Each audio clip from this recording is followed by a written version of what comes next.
everybody, and welcome back to another episode of GRO in Greenville. My name is Nick Green. And I'm Kenny Gates. And you're listening to WZMB 91.3 FM Greenville. This is our podcast version of our radio show, Grounded in Greenville, which you can catch, well, actually, no, you can't catch this every Thursday from 10 a.m. anymore, because by the time this is up, we'll probably have one more show, and then we're off for the fall. Yep. So we'll keep you guys updated as to when we'll be on for the fall. But we'll be back on air for the fall, where you can catch our radio show, Grounded in Greenville, which we do every week. And if you're an avid listener to Grounded in Greenville, you know we have an ECU segment, a Greenville segment, a Pitt County segment, and an ECU sports segment. And we've already done all four of those categories on this podcast already. So we're going to restart the list all over again. We're going back to ECU again. So we have an ECU guest who you will meet in just a little bit.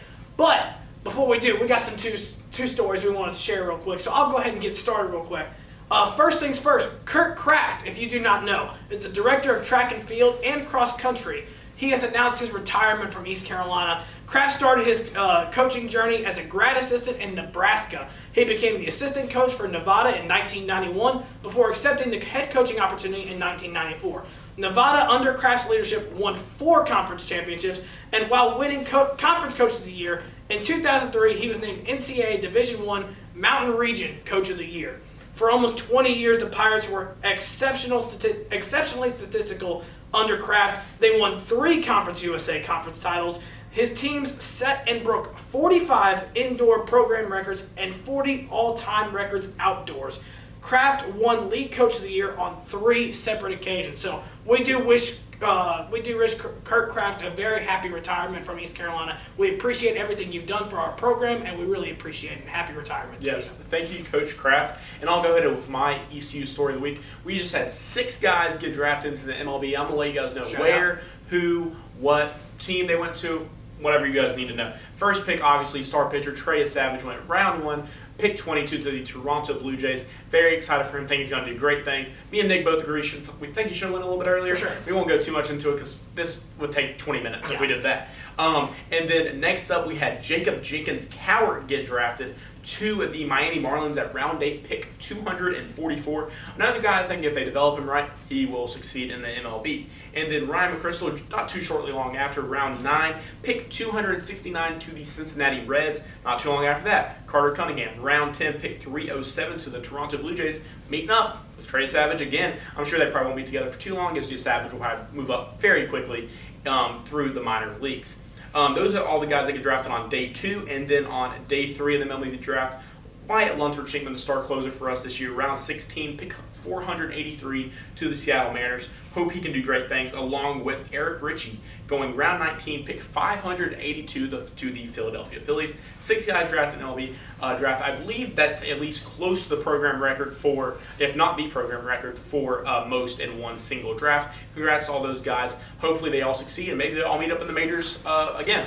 Absolutely, that'd be pretty awesome if they did. I would love to see that as ECU. Boost the ECU baseball players up in the MLB as a whole. Absolutely. After we just had All-Star and Jeff Hoffman. Absolutely, dude. Yeah. Having Jeff Hoffman there, I mean, we've got a few guys right now in the MLB who is absolutely killing it. Alec Burleson has had a phenomenal season. Gavin Williams. We've got a few guys right now who are absolutely killing it in the major leagues. Hoping we can see some of these guys who just got drafted. Hopefully they can add their names onto this list soon. However, we did want to keep this segment short because we have a very special guest and we just want to get right into meeting him real quick. So if you do not know, the Associate Vice Chancellor of Student Affairs, we have Erik Kneubuehl, who's going to be joining us here just in a minute. You'll get the chance to meet him here. In fact, we think we can meet him right now? You know what? I think we can. You know what? Let's go ahead. So, with that being said, introducing Mr. Erik Kneubuehl, and you'll have the chance to meet him right now.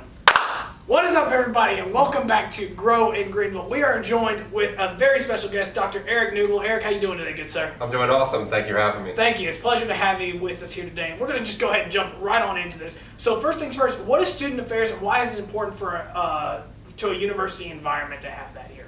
Sure. So student affairs, the most simply put, is like most of the stuff that happens outside the classroom, right? You go to college. You want to make sure you have the academic experience. You're coming for a major, right? But you have to live there, right? And you have to have food. And even if you don't live on campus, you're going to want to get your books. You're going to want to do other things. So most of those things are incorporated within student affairs. Every school is a little different about what things might live in a financial office as opposed to a student affairs office. But most of the things outside. I always like to explain it by it's all the fun stuff that we go through, from leadership development clubs and organizations to housing you to feeding you, right, to career services so we can help you get jobs, right? There are all these different areas that are really geared to support life outside the classroom, because as we all know, right, no matter how much our parents want to hear it or don't want to hear it, depending on your parents, like, you're only going to spend about a quarter of your time in college in a classroom environment or studying. The other 3/4 you're going to spend in other locations, right? We'd much rather have those locations filled with things that are productive and fun, that are going to help you to grow and to build a resume, than just to leave you to your own devices. Yeah, I think both me and Nick heavily agree with that statement. Sure. Is there a particular moment or event that made you realize working with students is your passion? Yeah, you know what's interesting is when you ask that question to student affairs folks, right? And we are a huge population. We're over 350 employees alone on this campus. You'll get a varying amount of answers, but most will talk about the moment that changed their life in college, and they wanted to have that same opportunity with somebody else. So what's different for me is that I didn't have that moment, I don't think. I didn't there wasn't like me sitting down across from the Dean of Students and he said something so profound that I was like, my God, I want to be you one day, right? And that's what a lot of professionals will tell you, whether it's in a residence hall environment, a residence hall director, something like that. For me, I was involved heavily in student government and then involved with the programming board. So we did a lot of concerts, homecoming, stuff like that. And when I started to look at what my job opportunities were as a history major, I started to narrow that down to, well, I can teach, I can research, maybe government, right? Or I can go to law school. None of those sounded appealing to me, right? So I started to say, what can I do? And I started to look at, well, what have I done in college? Like you guys are working in the radio station. What have I done in college that has really given me some skills, but I've also really enjoyed? And what I enjoyed incredibly was building things, like in terms of building programs, doing homecoming concerts, right? Doing trips, even in student government, like being able to do leadership programming, stuff like that. And I said, you know, there are people here that advise me and help me. I could be one of those people. Like, that would be really cool. So instead of having the aha moment from a very personal standpoint, I had the aha moment from a job, career, what do I want to like to do for the rest of my life? And that hit in my first semester of my senior year. I did the 5-year plan. So the first semester of my second senior year, as I like to put it, we were going to a conference, which is for National Association for Campus Activities. It's a big activities conference. I was sitting at a table with my advisor, and she said, Eric, what do you want to do with the rest of your life? And that's when I went through, I don't want to teach, I don't want to work in government, I don't want to go to law school. And then I said, I don't know. And she actually said, have you thought about going into student affairs? And I was like, oh my God, that's a job. Like, that's what you do, right? Yeah. And so that's actually a real thing. Yeah, that's when it really hit, and that's when I started to research, how do I do that? For sure. Oh, that's good. We both, yeah, that's great. Yeah, absolutely. Do you think we'll have more concerts here at ECU? Is that a possibility? I think you'll have more small concerts. Okay. I think there will be less national acts. We are So nothing in Downey Ficklin. No. So and it's purely financial, right? Yeah, sure. The world, when I was in college, and we're talking about when I was in college 30 years ago. So when I was in college 30 years ago, when I was doing concerts, I was planning 3 or 4 concerts a year.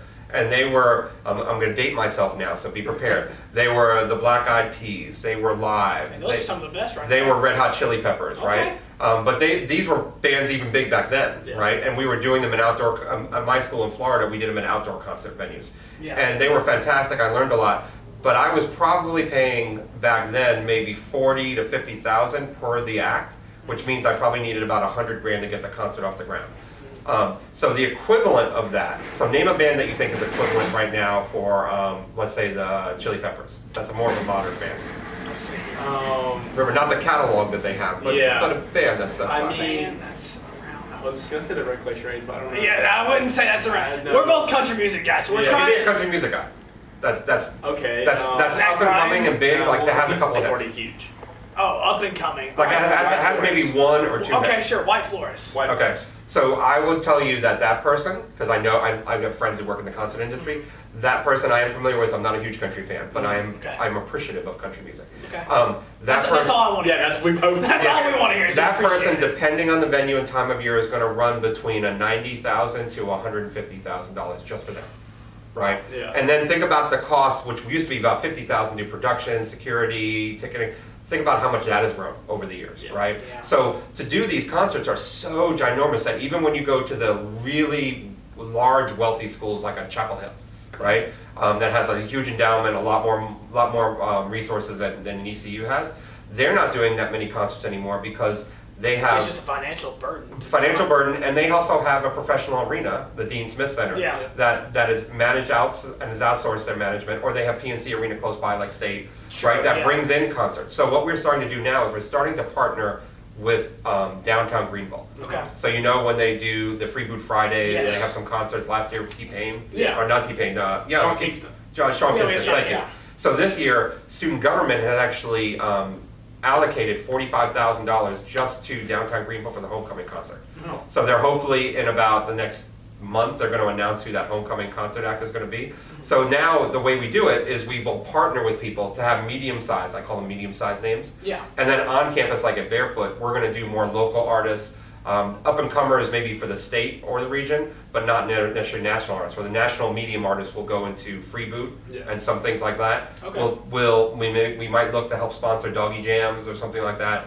Okay. So that way, when we do sponsor it, we can usually do things like if we give you X amount of money, we can buy down the ticket price for students. Okay. So instead of $25 for a ticket, it might be $15 for a ticket or something like that. I would be highly appreciative. That is always because Doggy Jams was what, $40 for the student Yeah, this I year? believe so. I mean, it was pretty expensive. So it's to do about that, yeah. it's about creative financing, and we're so lucky that the owners of Sup Dogs, who runs Doggy Jams, Yeah. the manager or the chair of the Downtown Greenville board, which I sit on too, they're huge supporters of VCU, and so they want to do more of those things, even if they don't need to because they're getting plenty of revenue and plenty of people. They want to help support it. So we're trying to be creative in how we do that, so that way we can take the allocated funds we have and start spending them on the things that students go ballistic for, which are things like balloon artists and street signs. Like, we throw a balloon artist out there, I mean, it is amazing. You all go nuts. for Guilty balloon as artists. charged. I Like, cannot say a word. they will wait in Guilty the line as charged. for a street sign that's like 400 people long and say, this line might be an hour and a half. They're like, no problem, I went to Disney World last year, I'm good. I feel called Right. out. I feel a little called out right now because I 100% waited in like an hour and a half line for a street sign. Not this past year, but the year before that at it was on the Barefoot on the Mall. I Yep, 100% waited in that line. So I understand where that's coming from. 100 to my heart, I understand that. Extensive background in student affairs at various universities. What makes ECU special? So I'm going to give you what I think makes it special from a like an academic lens, like from the higher ed lens, and then what makes it special from just purely being a person, a human Okay. being. So from the lens of academics or student affairs, or academics anywhere, our motto Severe means to serve. I've worked at 7 other institutions. There is only one other institution that has done as good, if not the same, right? Maybe a little less in neighborhoods. Whether we're incubating jobs and centers, right? Whether we're doing now ECU Health, and the health is now across Eastern North Carolina. Everything we do as an institution is about service, and I can tell you there are an awful lot of institutions out there. Everybody has a motto. It's like a belly button. Everyone has a motto, right? Sure, yeah. But I will tell you the vast majority of institutions really struggle with incorporating the motto into the everyday activities. So that really caught my eye, especially because I had worked at a school that had a similar kind of connection to their Yeah. motto. So that really caught my eye, that there was a real connection to their mission, right? I think from a very personal standpoint, it is incredibly friendly as an institution. There are a few places, and I know, I'm from New York City, right? So I know we have our stereotypes about New Yorkers, just like we have stereotypes about Southern folk, Yeah. right? That the saying is that, well, Southern people are always so friendly, right? It takes on a different lens at ECU. I've been on State's campus, Chapel Hill. I've been at App State. I've been at Charlotte. I went to South Carolina, right? I worked at Virginia Tech. So I've been around the region and a lot of other schools that I visited. And it's rare that you walk on a campus where everybody feels so connected and friendly. They're not afraid to make eye contact, right? And that's a big deal in today's day and age. I'm going to talk like an old person now, right? Eye contact has gone away. If I look at you, that means I have to speak to you. That means I have to acknowledge your existence.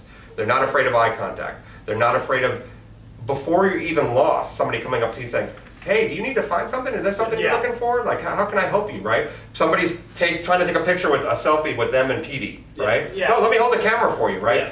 Let me help you out, yeah. We go to football games, and people are holding the camera for them to take pictures with the other team, with their other mascot, right? Like, it's like, oh yeah, let me help you with that. Let me give you a beer at the tailgate. Like, we are just incredibly friendly, all right? It's weird because I think ECU does have a chip on their shoulder because we are what I call like the stepchild of the system, right? Everybody, when they think of North Carolina, they're going to think of big schools like State and Chapel Hill. They're going to think of private schools like Wake and Duke, right? They're going to think of the niche schools like an Asheville or an App State, right? And then you have ECU, right? And you come here and you have that chip because even though we're forgotten about sometimes or we're not thought of in the same vein as those schools, we end up doing it better than those schools. Absolutely. We beat them on the athletic fields. That's we beat right. them on the courts, right? That's right. We managed to beat them with recruiting, and we don't have NIL money. And That's we're still right. beating them at recruiting. That's right. We fill the stadium. So I mean, we do things better. And so you think with that chip, you get here, and then we're going to walk around like with an attitude. That's right. And we're the opposite. We walk around Absolutely. like, hey, buddy, everybody's a pirate. Come on here. Come on we're in. all in, right? And so that was something that when I experienced it working at Virginia Tech and I came down here for like a drive-in conference, I walked around the campus and I was just like, everybody's so damn friendly. And then and my friends in New York were like, that's the South. And I was like, no, I work at the South. I work at Virginia Tech. I've been to those other schools. Right. They're not mean, but they're not this friendly. They ain't nothing like Pirate Nation. Right. Ain't nothing like Pirate Nation. So I think, especially when you talk to people out in the world, right? When you say, why ECU, right? Find another school that's this large that has an engineering school, graduate school, right? That has a nursing program, a dental program, an allied health program, not even a medical school now, a medical network, right? That has all the incredible business college. We're the biggest one in the state, right? We have some of the best liberal arts degrees.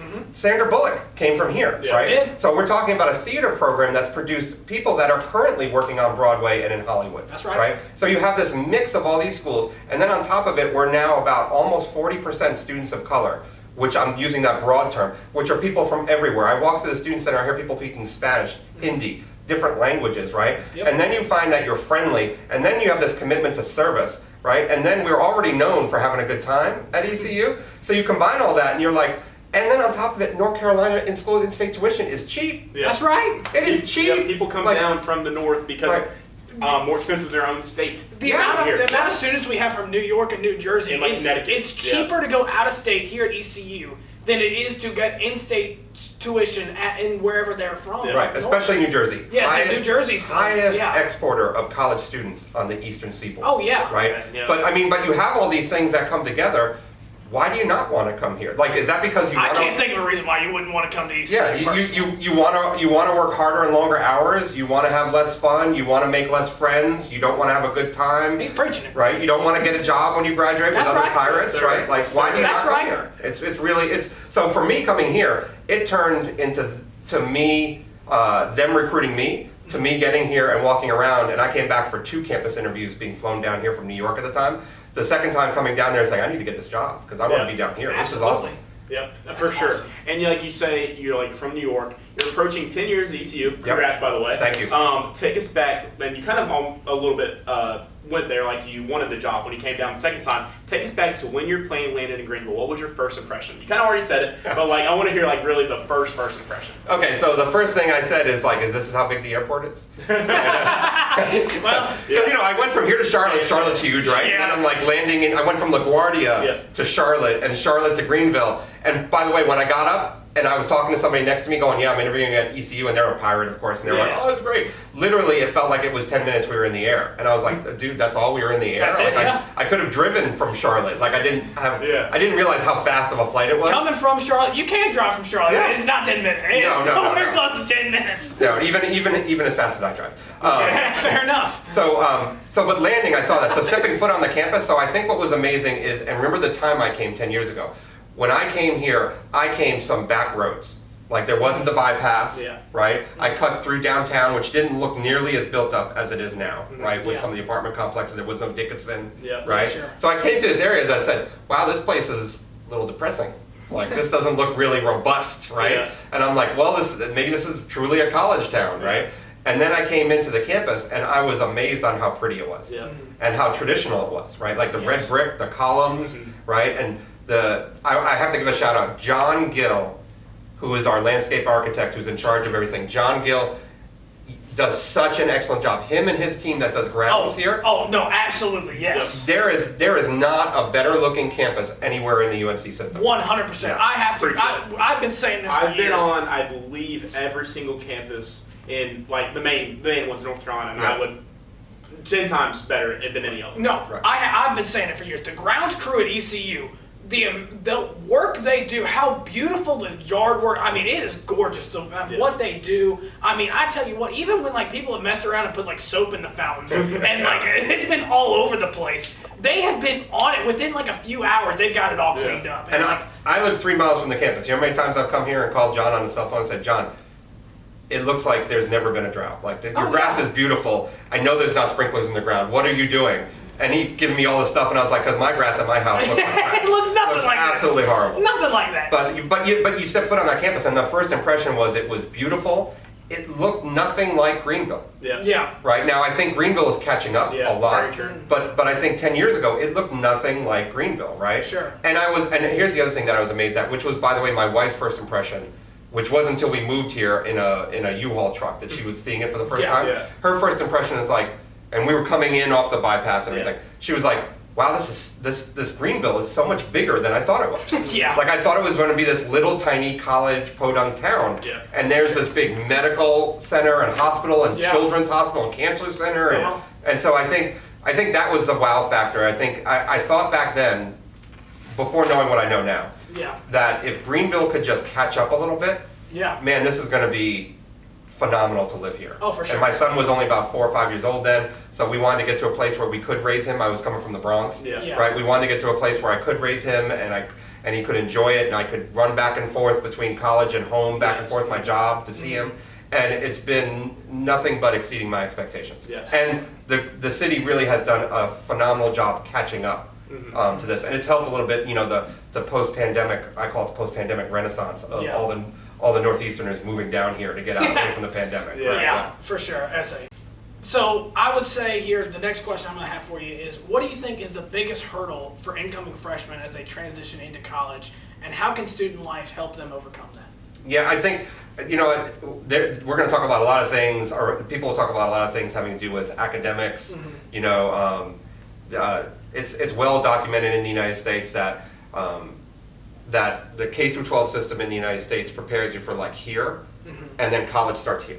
Yeah. And there's this giant gap, Yeah. right? Yes. Where if you go to other countries around the world, especially the industrialized nations, the gap, there's almost zero gap. It gets harder in high school, it prepares you for the jump to college, it seems seamless. There's a big gap here in the United States, and it's always been that way. Yeah. They're going to talk to you about leaving home, parents, all that kind of stuff. What I think the greatest hurdle is a support network.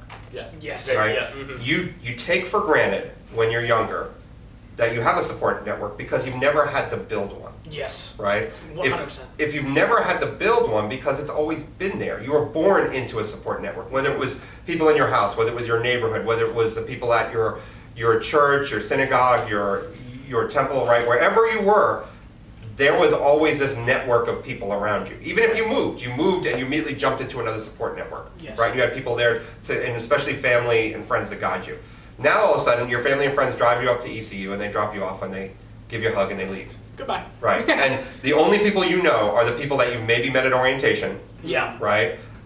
Maybe you've met your roommate. These days you might have met them virtually, right? Yeah. And then if, depending on what you're into, if you're into biking, you're gonna go out and bike. If you're into working out, you're gonna go to the rec center, right? You're Yeah. gonna go do things.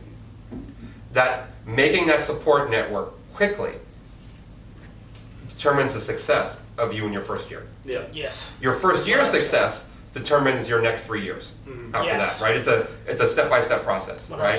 100%. If you struggle in your first year, partially because you haven't built a support network, whether it's friends, correct information, right? You know, knowing who to lay your head on and cry when it's depressing and things are going bad, to when you're celebrating with somebody and don't feel like you're alone, right? To also asking those tough questions of where do I go for this? How do I do this? I've never heard of this. How do I pay for that, right? If having that in your first year determines that success in that first year, if you've lost that in your first year, trying to rebound and continue after that gets even more difficult. For sure. So what we do is Student Affairs plays an integral role in doing that. It starts with orientation.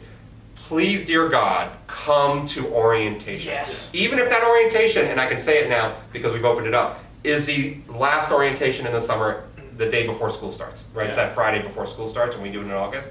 Even if it's that last minute orientation, come. Yes. Because you are going to be meeting students right there that are in the same boat as you are, right? That are coming from a lot of times the same areas that you come from, with having similar interests. You're going to find them quickly.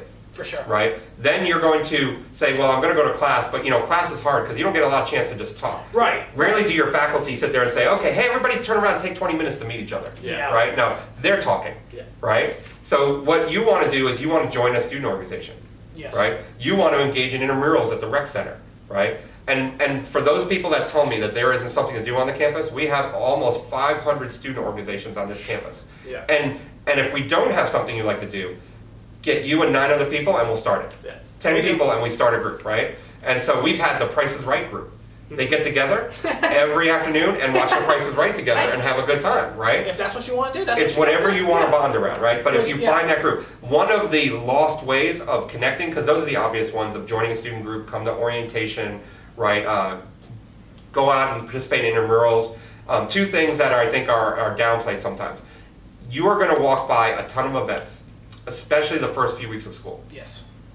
As you can tell, I've never passed a free food event a day in my life. Me neither. Right. I have not either. I'm telling you what, I'll never pass up free food. The vast majority of these events throughout the year, but especially in the beginning, have free food.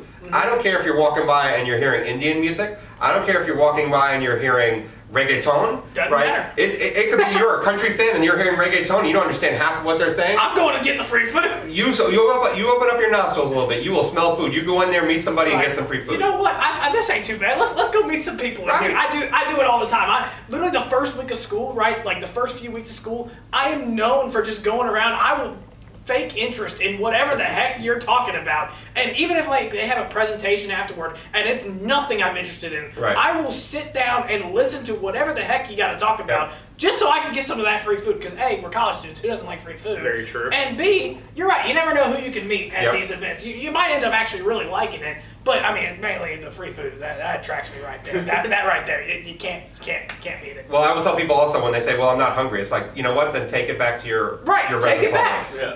Take it to the apartment you live in. Like even if you're a commuter, take it home. Share it with other people. 100%, yeah. Walk outside. Find a friend on the sitting on the steps. Hey, Share it with what's up? them. Yeah. Right? There is an opportunity for free food, and we know food represents our cultures. Yes. Food binds people. We communicate. We come together over food. Right? Yes. So take advantage of that. The other one, which is going to seem odd at first, is get a campus job.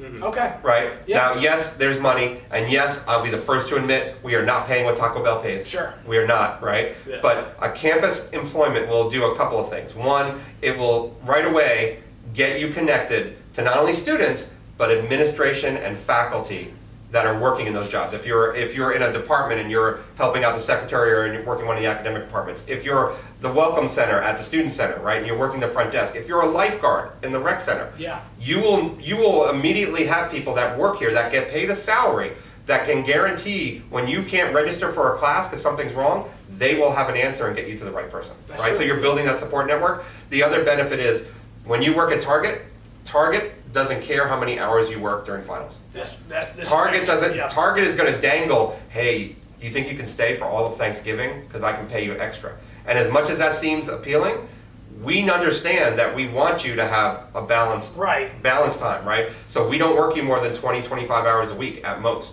If you call us up and say, it's really hard this week. I have 2 exams. We're like, okay, we'll work with some other students. We'll put it on you to say call some other people, but we'll work with you. Yeah, we'll get you out of that. for Oh, it's sure. finals week. You need to go home early because of something. We got you covered. Like we understand We'll these figure things, something out, for right? sure. Because your first job is school, Yes. right? And everything else comes second, Yeah. right? Even if you are, which a lot of our students are paying for college, right? Trying to get through college. Do you have the compassion of a employer or a supervisor who's going to understand your first job is school? You're here because of school. Right. Right? On-campus jobs satisfy that every time and build that social network that again is going to lead to your success. Yeah, for sure. Just a few student life events, activities that you feel add value to the student experience at ECU. Right. So first, we're going to say opening weekend.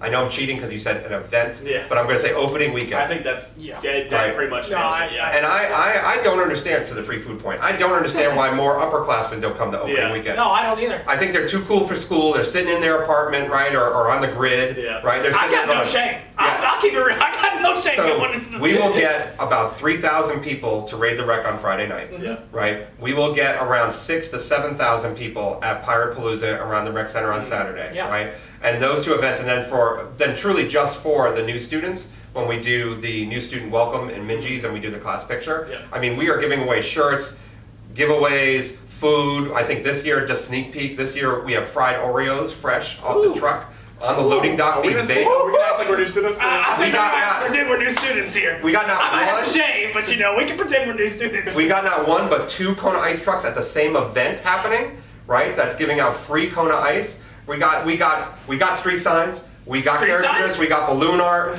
right? We also got a bunch of different carnival games. So we're building one of these events. I'm not going to tell you which event Yeah. because I want you to go to both, Sure, right? sure. One of these two events is going to be built like a carnival thing where you actually go to a carnival and you do the ring toss and you Yeah. win things.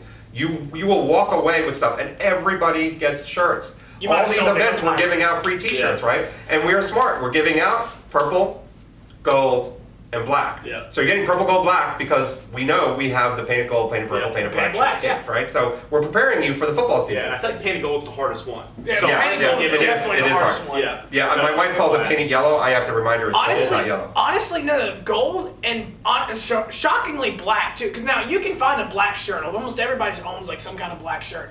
But especially if you want ECU black That's true. shirt. Well, whenever it's black shirt, I have a black ECU polo, but you saw black shirts, but it was like A lot of them gray were and not black. ECU Yeah. black shirts. So Yeah. I mean, I think it's. I mean, like I said, free T-shirts there too. I mean, you're really just getting right on the college students Yeah. exactly what everybody wants, right there, all in one. And we kick Right off there. before the first class ever starts, right? Yeah. And that's So even better. if you do opening weekend, then you jump to homecoming, right? That's going to be Yeah. late October this year. Yeah. You have parade, you have skit night, which is Yeah. fantastic on Skit Town night. Commons, Yes. right? You have all these different events, and this year was a downtown concert on Free Boot. So you do the homecoming events. Then we jump, and it does get a little chilly here, not quite what I'm used to for winter, but a little That's it. chilly. But then It's you cold for us North Carolina folk here. yeah, It's yeah, very yeah. cold And for to be us. honest, after 10 years, it's getting colder for me. Too. But then you jump, and I don't think you can end a year correctly without going to Barefoot on the Mall. I don't think you Right. can. And I think in between there are a lot of great events that we do, from Pledge Or- Purple to Civility Summit to these meaningful events. But if you're just talking about your traditional, Yeah. thousands of people show up, have a good time. We're celebrating the start, we're celebrating the end, and you always have to take part in your homecoming because at some point you're going to Oh, be a for sure. graduate and you're going to be coming back for Yeah, this very homecoming. true. Sure. Barefoot on the Mall, or if this past year, I'll give an exception to those who attended the East Carolina NC State baseball game. I'll give an Yes, exception yes, to that. yes. Because that was a very big baseball game. We can't pick what the Oh, yeah. baseball schedule looks Yeah. like. It was a very tough decision. It was. I ended up attending both. I had to leave. Barefoot early to go to the baseball. Well, and the good thing is that we have like 27,000 students. Oh, yeah. The baseball stadium at best holds like close to 4,000. Yeah. Right. So there's plenty of other There's places still to go. plenty- oh, yeah, there's plenty of absolutely. things to Because do. the Barefoot on the Mall is going to have tripled Oh, hour. easy, That yeah. baseball game. And it's always going to be on the Barefoot on the Mall is always on the last day of classes. Yeah. Yes. So it's always that afternoon of the last day of classes. So unfortunately, as long as we can convince baseball not to schedule it during that time, Yeah. or at Yeah. least not NC State next time. yeah, right? yeah, just not NC State. And I it think should that's be big. this year is, I don't know, probably Wednesday or Thursday. Because it was Yep. a Tuesday, and it's always a Tuesday baseball Yeah, it's game. always a Yeah. Tuesday. Yeah, Yeah, so for sure. Just got unlucky. What do you think is the difference between in the student experience between those who participate in student life versus those who just don't? Do Yeah, it? like graduates who like I guess the experience they garner as well. Yeah. Because both me and Nick, we're here, we're garnering experience for what we want to do later in life. Right. We mainly just want to know what's the difference between both, if you've been able to tell, especially. Yeah, absolutely. I'll give you two. One is going to be college is not supposed to be easy. Yeah. Yes. Anything that's worthwhile, that's advancing your knowledge, that's giving you new skills, is not supposed to be easy, right? But it's not supposed to be insurmountable either, right? Right. College is immensely easier if you can have fun and do things outside of the classroom, Yeah. I agree. right? Going from a room to the library to class, back to the library, back to your room, is not fun, Mm-hmm. right? It is purposeful. You will still get a degree. You will still have some good knowledge, but you will find that getting through college will be harder, okay? Actually, it's going to be three things. The second thing is you want to make sure that you're building those connections, because the roommate the organization, fraternity, sorority person you meet, right? Or your brother or your sister, or you're on a basketball team for intramurals, or or the club you join. Those individuals, or the friend you make for a podcast, right? And do a podcast together. Those people end up becoming your best man, your bridesmaid at a wedding. They end up becoming your godparents for your children, right? They end up becoming your neighbors, right? Your lifelong friends. And most importantly, and that gets into the third point, it ends up becoming business partners. They become business partners. And sometimes not in the same industry, right? Sure. Which is what makes for a better business, a more successful business. So the final thing is the obvious thing. You're building a resume, right? Day one, you should be doing your resume on day one, first semester, freshman year, right? Putting that resume together, putting your experiences, being able to articulate the experience that you had and how that relates to the job that you want, right? Budget management, conflict resolution, planning and organization, right? Problem solving. These are all things that you're working through when you join student organizations, when you join WZMB, right? When you're members of a fraternity or sorority, right? When you're working events as a volunteer even, right? Yeah. When you're volunteering in the local community, you're learning how to give back. That service, that severe we talked about. Right. Those are all things that flood onto a resume that says, I'm better than the person who just got the degree. Yes. Right? How do you distinguish yourself? Because more and more people these days, which is what we like in our country, are getting college degrees Yes. than ever before. So how do you distinguish yourself against all the other people, right? And how do you distinguish yourself against all the other pirates, right? You do that on the experiences that you've collected in college. Some of which are fun and get you through the hard times. Some of which are very meaningful and specific that are going to point out to a specific career path that you might not have never even known existed when you got to your senior year, right? Yeah. So those three things by far are the number one things that are going to make a difference with a college degree. Yeah, for sure. Services and resources that Student Life provide that you think all students should know about coming in freshman year or even senior year? Career services, number one, right? Underplayed at every school. Like, everybody's going to career services, everyone's going to career services when they're getting ready to graduate or they want an internship, right? Why aren't you going to career services that freshman year? They do survey inventories to see what your aptitude is, what you might be interested in, right? They start then when you see it, they find you have a specific interest, and they start showing there are all these jobs, half of which you've never heard of before. And you're like, I didn't even know. Me, student affairs, I didn't even know that was a job or a career, right? And then they start doing skill sets, writing a resume. You learn where the internships are, how do you find them online, all those kind of things. So, right, the idea of coming to college is to eventually get a job. Yes. Right, and get a job. We can all get jobs. There are lots of jobs, especially nowadays, thankfully, out there. But are you getting the job that you want, that you enjoy, that you find is meaningful? Right? That's what you come to college for. So why not take advantage of the area called career services day one? So that's definitely day one. I'm going to give a shout out to a non-student affairs area because it is so important, and that is the Pirate Academic Success Center. Yes. Right? Yes, for sure. So the same problem with career services happens with Pirate Academic Success Center. When do you all show up? You show up the night before your final exam to say, I'm on the verge of failing. I need to get I need help. I need a B+ on this exam. When's your exam? Tomorrow. Like, that is not Tomorrow the time. morning. That's not the time to show up, right? Yeah. So that Pirate Academic Success Center, what we take for granted sometimes is, yes, they have tutors for a limited subject matter, but then they know how to get you to other tutors. They know how to find other faculty on the campus, right? They're going to get you to start to learn how to improve your study habits. We talked about that gap. High school stops here, college starts here. That gap in between helps to bridge that, right? Studying. So the final thing you see, I like threes because my wife says I can't remember anything past 3 when I go shopping. She gives me a shopping list, I forget It's 4 only and 3, 5. yeah. Yeah. That's So okay. It happens. the third thing is co-ed.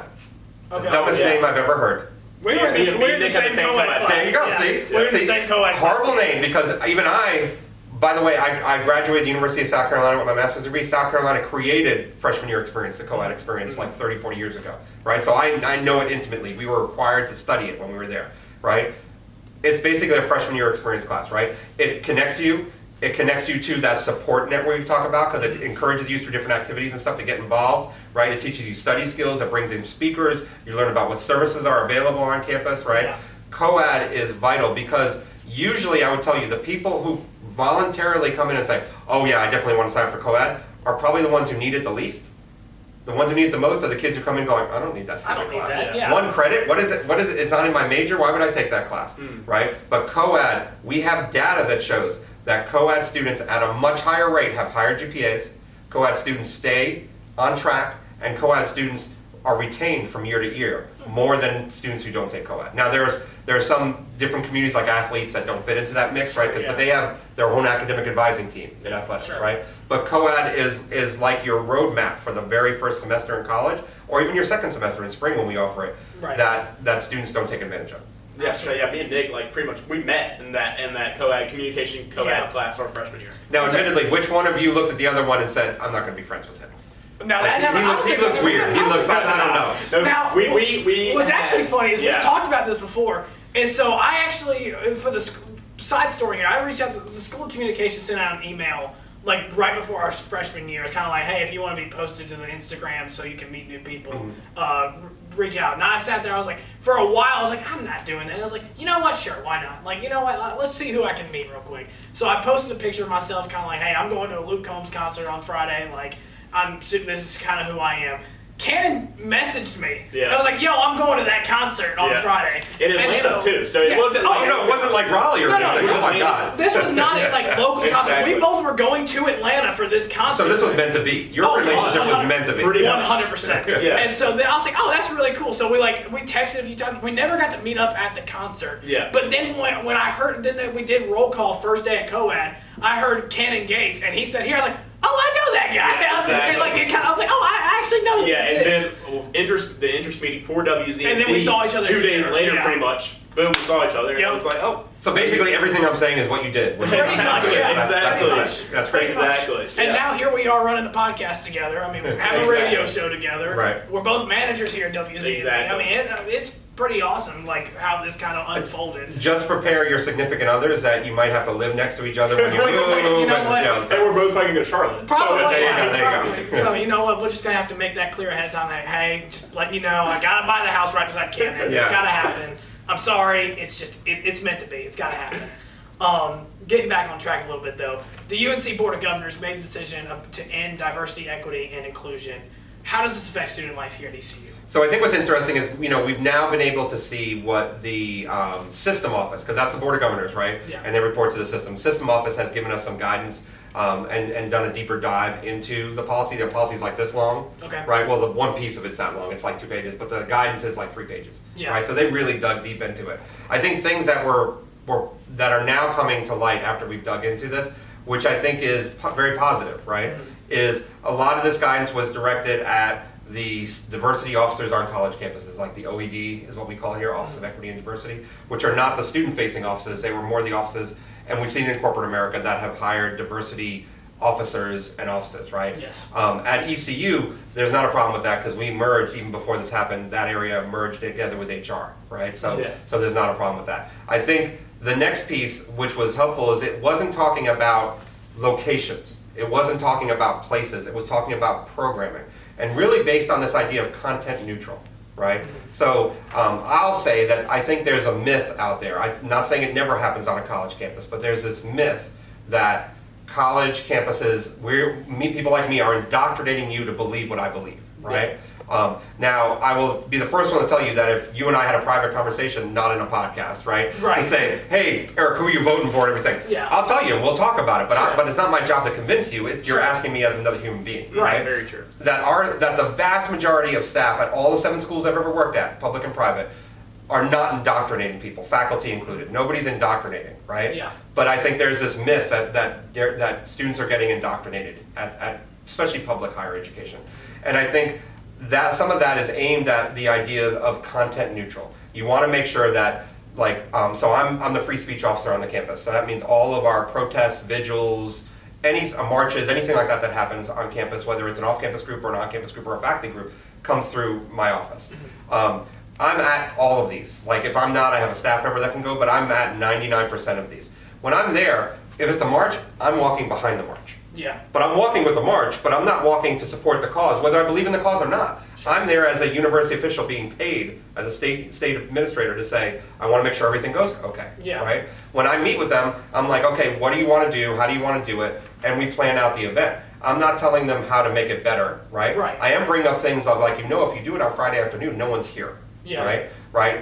And if they say things like, well, we want to do a press release, and I was like, well, we're happy to proof it for you, right? Yeah. So we don't write the stuff for you. But We don't plan the event, but we're educating. We're Sure, trying to help absolutely. you do it, right? And I've had everything from a Turning Point free speech event to a Black Lives Matter event, right? Yeah. So, and I'm Jewish, and I've been holding the camera for a Free Palestine event. Where they said, like, Dr. Kneubuehl, you hold the camera and film us? I'm like, sure, Yeah. right? Like, this is not about what I believe. This Right. is about making sure that your voice is heard, Sure. number one, and two, that you're safe, Yeah. right? Yeah. And actually, safety is the first one, and then your voice is heard. Right, yeah. But there's this myth, and I think that they're just codifying that in policy, Yeah. right? Do I think it needs to be codified in policy? Probably not. But do I think it hurts us to codify it? Probably not, Yeah. right? And I think what's happening is we're seeing what's happening in other states, Texas and Florida, right? Which is not to what the extent of happening here. Yeah.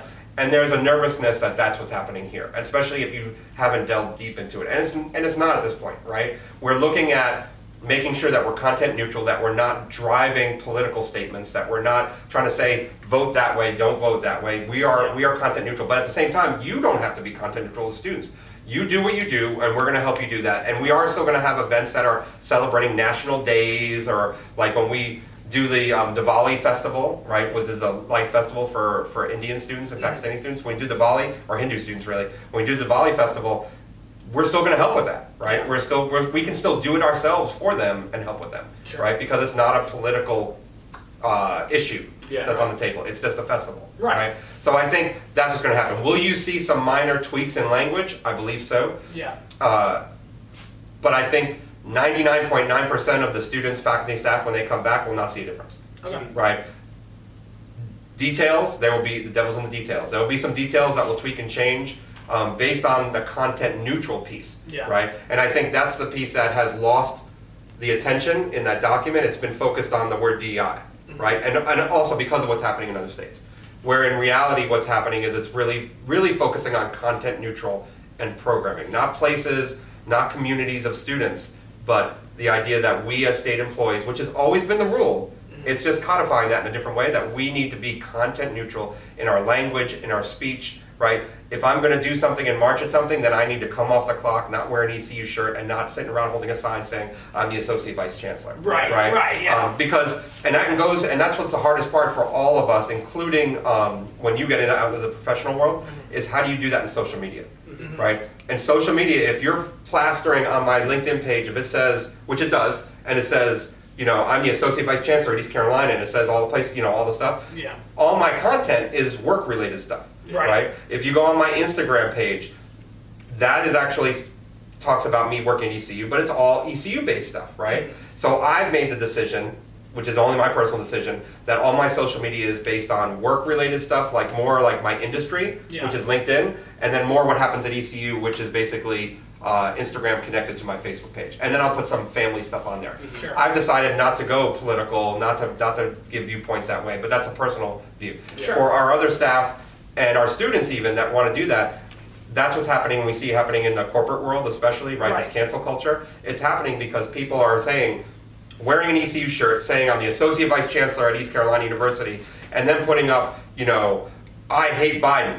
Right? And then all of a sudden they're getting angry from the school saying, well, you work for ECU, so you're telling people at East, and it's like, why would you think that? Well, because you're wearing an ECU shirt, because you say your title, so if you really want to disconnect, it's not that hard. Wear a regular shirt. Don't say the title don't very have your often. title Just there, talk yeah. about being Erik Kneubuehl, Right. right? And so there's a way to separate, and we know from out what's happening in the world, that ability as social media has grown so quickly Yeah. to separate, I'm representing my company, that they don't want you to represent them all the time, to I'm representing myself. You could do that, but there are lines that you have to draw. Yes. And I think this policy will help to have us kind of reinforce that with our staff. We're going through trainings with it, and I think that will help, because it's always been the expectation as a state employee that you're not supposed to take a position on something, that you're not supposed to espouse a position when you're at work, when you're representing the university, right? But I think that has become blurred, and partially because our world has become more divisive, right? Yeah. And more polarized with the elections, with what's going on in Israel and across the country with COVID, right? It's just very polarized now. Yeah. Yeah. And I think social media has played a lot into that, and this is going to help to codify that a little bit. So I think when it's going to be interpretation by each school to see how it plays out. Yeah. But I feel really good. I've worked with our Vice Chancellor, Dr. Brendan Fry, as well as our Chancellor. He's worked with them directly. I think that their plans going forward are really well thought out, are taking into account the policy, but also what's good for Pirate Nation and how we support our students, faculty, and staff here, right? And I think we're going to be in a good place. There's going to be a little bit of tweaking to things, but I don't think it's going to be as bad as it could be. And I certainly don't think it's as bad as everybody's going to be saying and worried about. For sure. What are some skills that you think all student life professionals should possess? So you have to be able to talk to people. Yeah. We are in a people profession. Mhm. Yeah. And I say that, and I'm not, but I can name 5 people right away that I work directly with every day who are bad at it, right? Sure. That I'm like, my God, don't talk to people anymore, right? And so you got to be able to have conversation. Doesn't mean you have to be a public speaker, right? Right. But you have to be able to articulate viewpoints, services, concerns, right? So here's another piece that is hard, and it's sometimes hard for me too, because when you get to a certain title, everybody like this wants to ask you questions, and I have to admit, this part of my job is the fun part. Yeah. Like Right. being able to talk about myself and things that I believe in the school and ECU, which I love, super easy, right? Listening. You got to be a good listener, right? So I go by this theory. So I'm going to trademark it so nobody can steal it, right? Trademark. Last, spell last for me, LAST. right? Listen, apologize, suggest, and think. Oh, yeah. That's how I deal with I conflict. do too, Yeah. actually. That's how I deal with conflict every time. I listen first. Then I apologize. I don't have to apologize because I didn't cause the conflict, but I'm sorry you're going through that, Right. right? Because that's a validation. Sure. Right. Make suggestions. The reason why you want to make suggestions is because if you let them make suggestions, most of the suggestions you make, because you don't work in my organization, are not going to be real suggestions. Right. And I'm going to spend all the time going, I can't do that. I can't do that. Well, how do you feel when I keep telling you you can't do it? Wow. Right. You get more and more ticked off. Right. You're like, all right, like, So before you go down that route, I'm going to go, well, here's what I think I can do. What about this, this, and this? What do you like there, right? So guide them a little bit. And at the end of it, saying, thank you for confiding in me. Thank you for sharing this. Close it out a little bit. Sometimes that's helped guide me through the whole conversation. Sometimes it's just helped to focus my mind as a person across from me is cursing at me and screaming at me, Yeah. right? And instead of me wanting to scream back, I'm going, listen, Eric, listen. Listen, Remember, I'm going to listen. apologize. How am I going to apologize to this person? Yeah. Okay, that's how I'm going to do it, right? So it helps to keep my mind going. Yeah. But so you have to be able to talk to people, articulate points of view. You have to be able to listen, right? And you have to be willing to work different hours. Now, I will say, in student affairs, we talk about hours sometimes in a wrong way, which is too many hours. yeah. Like, I'm not saying too many hours. I believe in a 40-hour work week. And we all know sometimes a little over, but sometimes it could be a little under, right? Yeah. I believe in that 40-hour work week. But that work week's not going to happen between 8 and 5.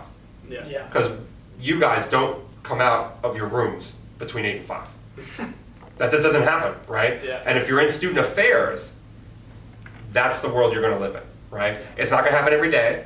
There's going to be some weekends. There's going to be some evenings. We are incredible here at ECU. I cannot give enough thanks to Dr. Fry and the Division of Student Affairs for being so flexible with hours. So we have, as a leader of my area, my portfolio, I have a lot of flexibility in how we can make sure that we're not overworking people. That if I know that I had a staff member that was working all weekend long, that I can give them a day and a half and break, Yeah. right? Like I can balance it over the course of a week, right? But you got to understand that this is not an 8 to 5 job. If you want an 8 to 5 job, you got to go somewhere else, Yeah. right? And the last thing, I'm doing 4 this time, I apologize. So the last thing is, one of my, we hear these sayings sometimes and it sticks in your head, and I'll say it for like the next 8 months to a year, all the time. A rising tide raises all ships. Oh, A wow. rising tide raises all ships. Yeah. I cannot stand being at a school the size of ECU and hearing those damn athletics people, that damn football team, they're taking all our money. They're not. And if football wasn't here, we'd be a very different school. That's for Recruiting, sure. recruiting might be harder, Yeah. right? Yeah. Is it, we need football to be successful if we want to be successful. Football needs academic affairs to be successful. Academic affairs needs student affairs to be successful. Yeah. We all need each other because we are interconnected. You know, that systems thinking approach, we are interconnected like a spider web, For sure. or like the tide, right? This is not, and how many times have we all heard it, right? Right. You don't have to love athletics, but don't bash athletics. Yeah. Right. They are here for a reason. Those kids are getting an education. They are representing the institution. You want to know why we get free advertisement on TV? Because we have nationally televised sporting Yeah. events, Yeah. right? You want to know how much good press we get when we win a bowl game? We get our admissions Check. application goes up, right? Yeah. You think anybody heard of a small Catholic school in northern Indiana if it wasn't for their football team, Notre Dame? Yeah. Right? Would anybody know of Notre Dame? Notre Dame is known worldwide, Yeah. right? Because of their football. So, and I'm using athletics as the example, but, Sure, but yeah. there's that bashing that happens all over the place. Absolutely. Right? There are times that every institution, every organization goes through tough times. Chancellor Rogers likes to say, we are a $1 billion company. Yeah. Right? We are more than that now with ECU Health. We are a Right, $1 billion company, right? No company is perfect. Every company has ups and downs. The worst thing you can do is turn on each other. We are Yeah. all here to support each other. We are one ECU. Another Absolutely. Chancellor Rogers. I need to give him credit because hopefully if he watches this, right, he's not going to Hopefully say he is, Eric yeah. stole my slogan. Like, I didn't steal your slogan. No. Dr. Fry, I gave you credit too. Everybody gets credit in this And podcast. we've got a lot of people who've gotten credit here, and we do appreciate that. Before we get into some fun rapid fire questions, Sure. which will be, I'm looking forward to doing that. What advice would you give to students who are interested in pivoting into a student affairs career post-graduation? The best thing to do right off the bat is talk to a student affairs professional as soon as possible. Okay. Even if it's like kind of in your sight, right? You're just maybe thinking about it, never thought about it before, and you're a sophomore or a junior, go talk to somebody in student affairs. It doesn't matter who or where, they will get you. The reason why is that we have a program for students that are interested in going to the field, where we pair them up with other student affairs professionals and we mentor them and everything. So they get a chance to learn about, because student affairs, much like we know about the work world, right, is varied. There are things in student affairs, like our ECU transit system, Yeah. right, that you would never expect is in student affairs, Yeah. right? So it runs a gambit in different types of jobs and roles. So talk to somebody who's on the payroll, not a student. Talk to somebody who's on the payroll Yeah. who can then give you real advice. Be prepared to go to grad school, right? You do not get into student affairs without having a master's degree. It is hard. There are a few jobs here and there, but the vast majority of jobs is the entry-level places in the master's degree. But what's great is that most student affairs master's prep programs around the country have assistantships where you do that and you get to school almost free, if not free totally. Like when I went to South Carolina for my master's degree, I worked at Newberry College down the street, which was Yeah. connected to South Carolina from the assistantship program. I was over residence hall and I ran intramurals and student activities. It was like an 800-person college. So I got a free place to live, I got free food, and all my tuition was paid for other than $500 in fees at the university. And I was an out-of-state student, Yeah, that's- right? So there's a way to get you through it. And there are incredible prep programs, even in our state, that are here. We don't necessarily have a direct prep program, but there are incredible prep programs in the state. So we will get you to those right places. We will tell you about the resources. We will get you maybe even in jobs or internships before you graduate, so you can start building that resume that we talked about and Yeah. get that experience. And every job has its ups and downs, right? Yeah. But it is one of the most diverse. You could live anywhere in the country. Hell, you could live anywhere in the world. Most of Europe has student affairs jobs, right? Yeah. You could live anywhere in the country. You could have like 3 or 4 different careers. I could move from career services to academic advising, to like all these different kind of facets, right? And there is, speaking as a parent, there is no better place to raise your children than on a college campus. Yeah. No better place. My son is so connected to ECU and to the college experience that there is so this is going to sound really dorky, but remember I'm a college administrator, it's what I do, Yeah. right? So when my son and I, he's 14, he's about to be 14, when we go on road trips, because we like to go see the Knicks play in different places, Sure, we go yeah. down to see South Carolina play football, we'll follow the Pirates in some of their games. When we go on road trips, just he and I, without my wife, we will sit in there and we will play a game in the car. What he'll say, he'll throw out a name of a school, and I have to guess their U.S. News and World Report ranking. Wow, okay. Then we How good are you develop. at this game? I'm usually within 7 to 10 ranking points. That's impressive. There have been a couple very times. impressive. There have been a couple That's very times. impressive. You would think I just won the lottery in the car. There have been a couple times where he said like Notre Dame, and I've been like 52. And he's like, it is 52. And we're like, whoa, high five. And now we've transitioned that to, I'm going to throw out a big school. He's looking at the U.S. News and World Report ranking, and I'm going to throw out the big school name, and you're going to tell me, how big is their endowment? Right? And you can look up endowments through Wikipedia. Yeah. And it's not the most accurate, but it's fairly accurate. Sure, yeah. And I'm usually really close, but every once in a while, I'm so off on an endowment, and we're both like, damn, they got a lot of money. Yeah, right? it's like, wow, that kind of okay. stuff. So, and this kid is not, this kid is a sports kid. He's 13 years old. He's 5'11". He plays basketball for travel ball. He plays for his middle school. Like, he is a hardcore sports fan, right? But we sit in there and geek out over college rankings and all. So now, when we talk That's about, awesome. So this is how it played out. I love my stories, by the way, so I Sure. apologize. But this is how it played out.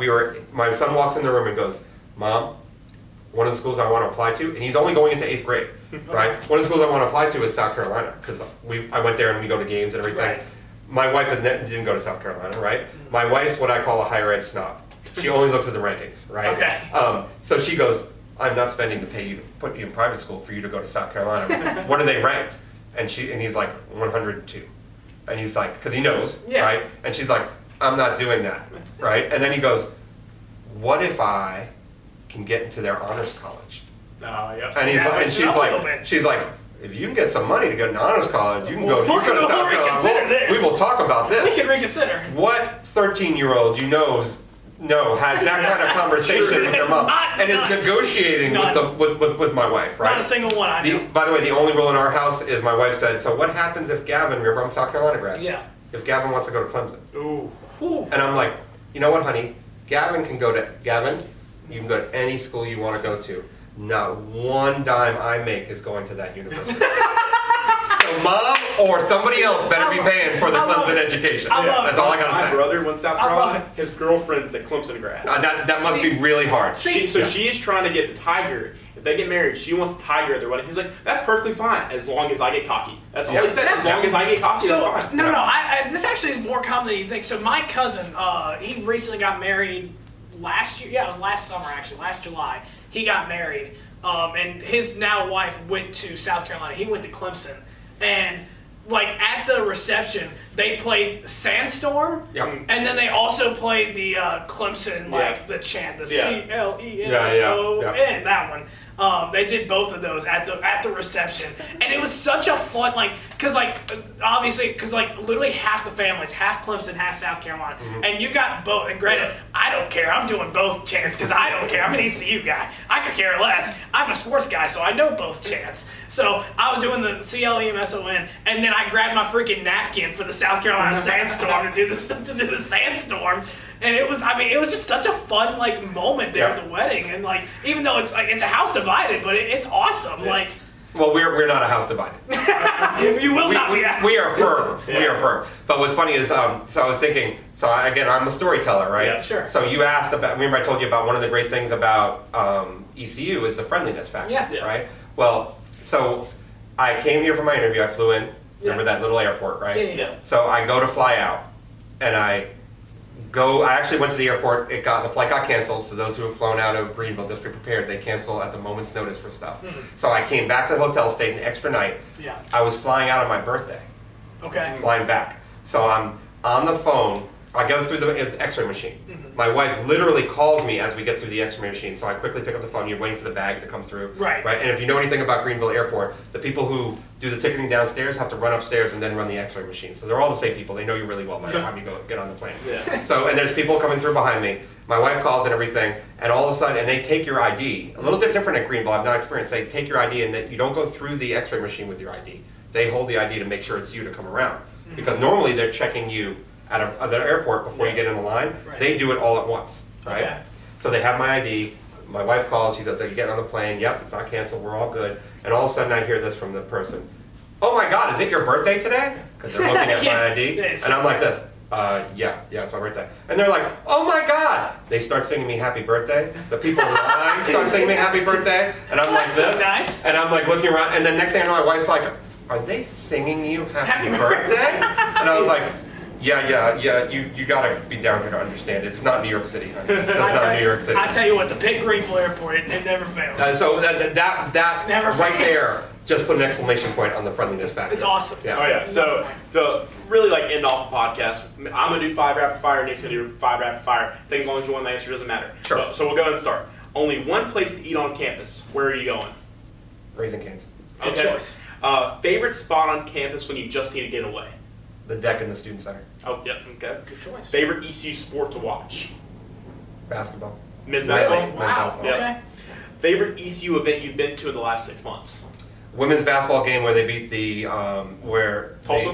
When they beat Tulsa. We were- in we were, in that triple overtime game. Yeah, Did I call that one? You were calling out. Yeah, I was there yeah, with you. yeah. There, my son, we were going nuts every Yeah. time. In fact, that was, and I credit Coach Kim McNeil. She has Yeah. turned around She this is. program. Yeah. She really has. She has turned around my son. And remember, South Carolina fans, so we Yeah. know women's basketball, Oh, yeah. right? Oh, My yeah. son now Yeah, is you like, do. when are we going to a women's basketball game at South Carolina and at ECU? And Yeah. he had never said that before, Wow, right? okay. So that game turned him around. Oh yeah, that Awesome. I call that game. That was That crazy. was a fun game. Yeah. So what do you do for fun? I like to ride my bike. So I used to do road biking, but then I shattered my wrist. Yeah. Car went too fast by me and blew me over. As a precaution for my family, so they think I'll make it to 60. I promise I got a hybrid bike, really cool bike called a Cannondale Bad Boy. Yeah. It has, the fork in the front. It Yeah, only has yeah. a one-sided fork. So when you see me going down the road on one side, it just looks like the wheel floating almost, right? And so it's all blacked out, really cool looking. Yeah. Oh, that's But cool. I'll ride that about 50 miles a week. Oh wow. Wow. Yeah. Okay. That's cool. Yeah, You can shout anyone out on campus. I know you shouted out a lot of people so far. Shout out one person off the spot. Who you shouting out? It can be someone you named or somebody new. So I'm going to shout out Chris Stansberry. Okay. So he's the senior associate vice chancellor in student affairs. He runs a lot of the areas like IT for the division, but also career services, stuff like that. Yeah. He has 2 degrees from this institution. He is a pirate through and through. He has probably gotten me through some tough times along with some other people. Lauren Zorn, I can't not say her name at the same time, but Chris has done more for this institution than any single one person I know. Wow. Okay. Yeah, that's crazy. Your personal favorite dorm on campus? So it's Clement.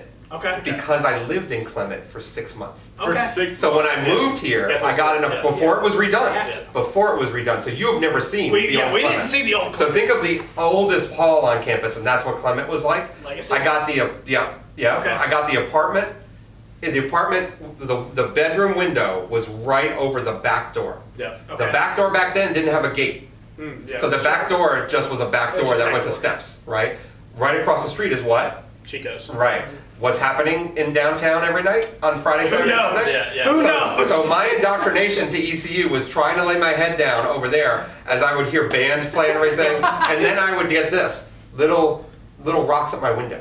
Oh, yeah. Where I look outside and I see random drunk people going, "Dude, let me in!" And I'm like, "I'm not a student. I'm not letting you in." I'm like, "Come on, man, let me in." And I'm like, "I'm not letting you in." So that was That's awesome. so. But Clement was. I met a staff member there who was the resident director on the floor, who Yeah. who brought me over for sporting events because I was really lonely. I missed my son and my wife a Yeah. lot, and that really indoctrinated me. 6 months, a whole spring semester, living in a residence hall. Yeah.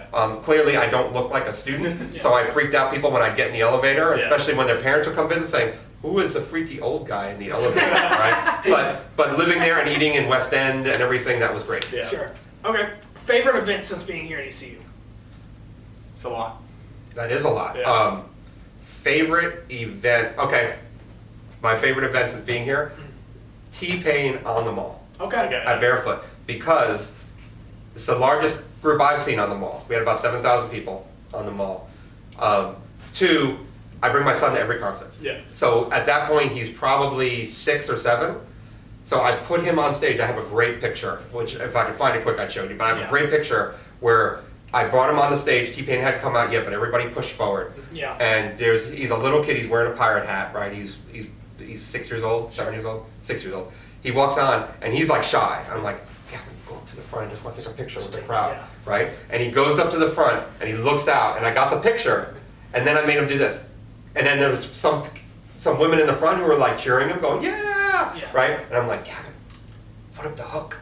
Yeah. And he looks at me and he goes, and as soon as he did that, the whole, "Yeah!" And he put it down, they all stop, right? And he goes, I'm like, "Again, Gavin." He doesn't look at me this time, he just goes, They go, yeah! So it was the greatest thing. And then the final piece of that, we're standing on a speaker stack off to the side. Yeah. I want to get a good angle.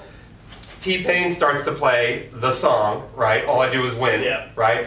He doesn't know, because remember, we booked the show. Yeah. He has no idea that ECU has a chant to it. Oh yeah, you have to do the chant. So he's Have to. 7,000 people, and I have it on video. I videoed it. It was fantastic. Yeah. I'm like, he starts to play the song, and I'm like, oh my god, I don't think he knows. And then my staff who were running the show, they're like, no, he doesn't know, And I'm like, videoing it, and he gets up there, and he goes, gets to the part, and everybody goes, ECU, all in unison, and he goes, he just lowers the mic and looks around, and he goes, and then he played that same verse 5 more times. You have to.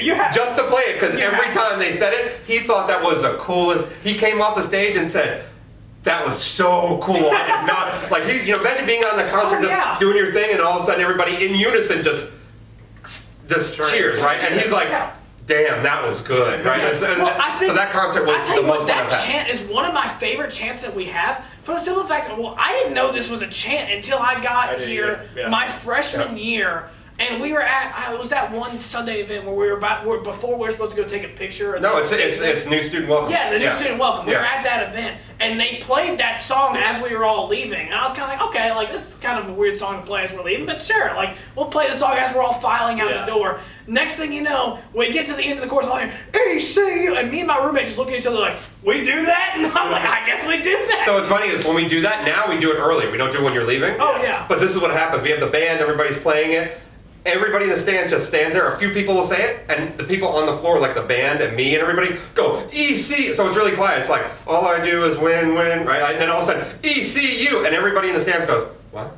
Now, I will say, though, that chant also almost got me in trouble at App State, because I went to the game this past fall. This past fall, I went to Boone. I was in their student section. They made the mistake of playing that song. Did they really? In the second quarter, while ECU was up 21-3. Yeah. So obviously, Nick Green over here. I don't care where I'm at. I heard the song. I'm like, oh, I'm doing it. My girlfriend at the time, she's now my ex, looked at me. She's like, you better not. I was like, oh, I'm doing it. I was like, I don't care. I'm doing it. And so it got to the part. Everybody's dead silent. All you hear is Nick Green, ECU, and everybody's just like looking at me, flipping me off, saying like, "What the heck's going on right now?" And I don't care. I'm over here like, "You played the song. Like, don't get mad at me. You played the song." And so I mean, I still don't regret it. It's still one of my favorite things that I've done to this point. I think it's well worth it. But anyway, getting back on track here. Most underrated restaurant here in Greenville, North Carolina. So the ones that are immediately coming to my mind, I don't think are underrated. Okay. So that's why I can't. Sure. say them. That's why it's underrated. Yeah. Right. So that's why we wanted to ask this one, because like obviously best restaurant, you're gonna think Sup Dogs. Everybody kind of knows about Sup Dogs. We want to get the things that like maybe not everybody knows about. The one right out in Winterville, stuff like that. Yeah. So I'm gonna say, it changes periodically. So locals are gonna hate me. Uh-oh. You're gonna hear this, and I guarantee you haven't been there. You are gonna go there. Okay. Just to see if I'm wrong or right. Okay. Warren's Hot Dogs. Oh, I've heard of it. No, I've heard of it. I've never been, but I've heard of it. Yes. So I've never been. You know where? So you're going out Memorial. Yeah. Okay. Right, and you know where Anita's, the Mexican place is. Yeah. Right across the street is a little square building with a little sign that's way up on a pole that says hot dogs and pizza. That's all it says. Okay. And it looks like it's closed, right? It has a drive-through, although the drive-through, I'm pretty sure all they did was just put a hole in it. So you come around, and it's, you know how everybody loves Bill's? Yeah. From watching it. Bill's not bad. I'm not hating on Bill's. But Warren's does a green chili. Ooh. That's spicy. Not blow up your mouth spicy. That's spicy. They don't Got to overdo stick to it. it. They just put it on the bun, directly on the bun. They lay the hot dog on it and some raw onions, and then I like mustard, right? Raw onions, that green chili. My son and I are hooked. Like you bite into it, you get a little bit of tingle in your mouth and some flavor, but I love theirs. I know everybody swears by Bill's and the Bill's chili, which is a red chili on top. Yeah. This green chili, because you get chili and it comes out. One, you don't see it because it's on the bun. Yeah. And the first time, I hate to admit it, but I actually drove back around and said, "You forgot the chili." You didn't put it. And they're like, "It's right there." And they moved the hot dog, and I'm like, "Oh!" And I was like, "And that's all I get?" And I'm like, "Okay." And I bite it, and I'm like, "Damn, if they put any more, that would burn my mouth." Yeah, right? never mind. A perfect amount of chili. So Warren, shout out to Warren's. It is a staple here. People who know, Yeah. Okay. right? And if you don't know, you better ask somebody. Okay. Yeah. No, now I gotta go. Yes, I'm right. I've heard of it, but yeah, you're right. I think I passed by before and was like, "What is that?" Right. Watch next time you're not even thinking about it. You're driving that way and goes, "Oh my God, we got to try Warren's. Just Yeah. one hot dog," and I guarantee you're gonna bite going, "Now that's a different hot dog." That's Like right. it's good, but it tastes so different than other hot dogs. Yeah. Sure. That when we're craving it, we're not craving a hot dog. When we're craving something, we're craving Warren's. Warren's Yeah. hot dog. Yeah. Yeah. Okay. I respect it. I respect it. Last but not least, this does not have to be ECU sports, however. Now, me and Cannon, we're both sports guys. We've Yeah. heard you talk a little bit about sports here and there, so we're curious here. Favorite sports memory ever? Can I get two? Yeah, I yeah, know it's hard, but you I can give two. so let's give That's two. fine. So I was in the outfield when Darryl Strawberry as a New York Yankee hit 3 home runs in one game. Okay. The last time he hit multiple home runs in a game. Yeah, I had a feeling it'd be a baseball. So you said So- if you're from the Bronx, I kind of assumed baseball. And it was a summer. I was off of, it was in grad school. I was Okay. off of grad school. I got an internship at a Sure. school in New York City, which was awesome, right? So I'm sitting in the outfield in the bleachers, and all 3 balls just shot over my head, and the crowd went so ballistic because it was Darryl Strawberry, Yeah. and, Right, and nobody yeah. knew that was going to be Darryl Strawberry's last time, yeah. The next memory, so I'm a Knicks fan, Yeah. Okay. right? Happier to say these days than it was a few years ago. Sure. So, but the Knicks, I took my son who was 3. I have the picture. We took him to the Garden to see the game that we clinched the Atlantic Championship, which Yeah. is the last time we've ever clinched the Atlantic Wow. Championship, and that was back when they had Mellow or not? yeah, they had Carmelo, Yeah. Stoudemire, Yeah. right? Those kind of people. It was amazing just to be there, and it wasn't a hard game. We won by like 30 or something like that. Yeah, sure. But being a Knicks fan, you don't see that Oh, often, yeah. right? And unfortunately, the Ewing years, I was in South Florida for college, Oh, yeah. so I got to miss the in-person Ewing years, Yeah. right? So that was the only time ever I've seen the Knicks win anything significant. They've won games in front of me, like I've seen them win games, but I've never seen them win anything significant. And I've still yet to make it to a Knicks playoff game because there were so few for so many years. Yeah. When they were in the playoffs, I was in college and I couldn't afford it, and I was down in Florida. When they and then they went to this giant drought, and then last few years when they've made it, I've been doing things here, and the playoff tickets have been astronomically expensive. So, but yeah, that and it was also special because that was my son's first Knick game. Oh, Okay. yeah. So and it was great. I have another picture of him. So you're walking into the Garden, and on the wall there, they have this huge wall. They don't do it all the time, but that particular year, they put up the Knicks starters, life size, just Oh, yeah. painted on the wall. Okay. Right. And I'm walking, and my wife won't listen to this podcast because she'll divorce me if she hears this. So because it's in New York City, in the Garden, and he's 3. I let go of his hand, Oh. and just to get something out of my pocket. And all of a sudden I reached down and he wasn't there, and I'm, that brief second of panic happens. yeah. Because, we're talking 20,000 people in the Garden. Everybody's streaming into the Garden, and I'm like, what? And I hear, Dad! He's standing in front of Mari Stoudemire's picture. Stoudemire's standing there like this. He's standing there mimicking the pose saying, take picture! And he's like coming up to his knee, not even his knee. So I have a picture of him, one there, and then later, as soon as before we sat down, I got the front row of the top level, so we had nobody in front of us, where I have him turned around and we have the court behind him, and he's in a Knick hat, and Knick sweatshirt, and Knick everything. But that was, awesome. and then also the emotion of seeing the game, seeing them finally win, and then the emotion of just Gavin being there and having such a great time. Right. That was awesome. Oh, yeah. That sounds for sure. awesome. Well, unfortunately, that is all the time we have. So thank you so much for joining. Yes. This has been a great Thank you. time. No, this has Appreciate been it. awesome. Like I said, I tell people all the time, if you can't talk about yourself, you can't talk about And anything. I heavily agree because I love talking about myself. I There you also go. like talking about myself. Yeah. That's why we're in the radios. And if you had gotten my wife here, she might have given you all different answers, especially about those rapid fire questions. Oh yeah, well hey, that's the part of the rapid fires. I mean, if you gave me and Cannon these questions, we'd probably have 10 different answers. Right. 10 questions. I saw Clint Frazier hit a walk-off homer in Yankee Stadium. Oh my God. Yeah. Clint Frazier. That was Remember Hamilton when he won the home run derby yes, I did. in Yankee Stadium? I was there. Oh, you Wow. That's cool. Yeah, that's really cool. Yeah. That's tough to beat right there. Yeah. That is tough to beat. Well, anyway, thank you so much for joining us. No, today. We I really appreciate it. appreciate This has been awesome. Thank you so much. Absolutely. Thank you guys so much for watching. We really appreciate you guys viewing. And if you guys want, you can check out our radio show, Grounded in Greenville, which we're not quite entirely sure what our fall schedule will be right now, but we will keep you guys updated as soon as we figure that out. Thank you, Dr. Kneubuehl, for joining us today, and thank you all for watching. Until next time, go Pirates.